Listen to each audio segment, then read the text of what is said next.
19 na lugar sa Region 1 isinailalim sa yellow category ng COMELEC. Kaugnay niyan may live report si Jasmine Gabriel Galban. Jasmine? Chris, ilang araw na lang simula na ng election period sa bansa. Kasabay niyan ay tuloy-tuloy na yung meeting ng COMELEC, AFP at maging ng PNP. Ilang araw bago ang pagsisimula ng election period, inanunsyo ng COMELEC ang mga lugar sa bansa na nasa areas of concern. 19 na lugar sa Region 1 ang kabilang sa areas of concern na nasa ilalim ng yellow category. 8 lugar sa Pangasinan, habang 7 sa Ilocos Norte, 3 sa La Union at 1 bayan sa Ilocos Sur.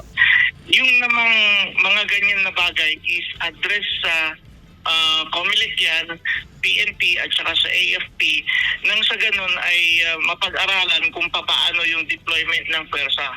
Hindi dapat pala itong mga LGU officials natin kasi yan naman ay para sa kanila nang sa ganun ay maiwasan yung mga election-related violence sa darating na halalan. Ayon sa COMELEC, may 4 na kategorya ang election areas of concern. Kabilang dito ang green na tumutukoy sa mga lugar na walang security threats.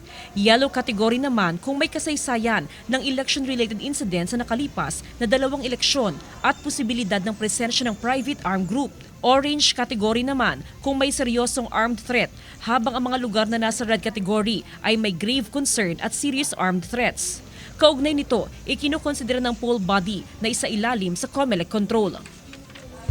Sa Pangasinan, kabilang sa mga lugar na nasa yellow category ang Aguilar, Binmalay, Malasiki, Mangaldan, Sual, San Quintin, Urdaneta City at Dagupan City.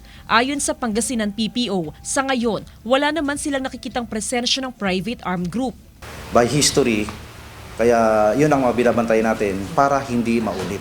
Ayon sa COMELEC, ang mga lugar na isinailalim sa areas of concern ay unang inarekomenda ng PNP at AFP na inaprubahan din ng COMELEC and Bank. Sa pagsisimula ng election period sa linggo, January 12, posibleng madagdagan pa ang bilang na ito o pwede namang maibaba ang kategorya ng ilang lugar.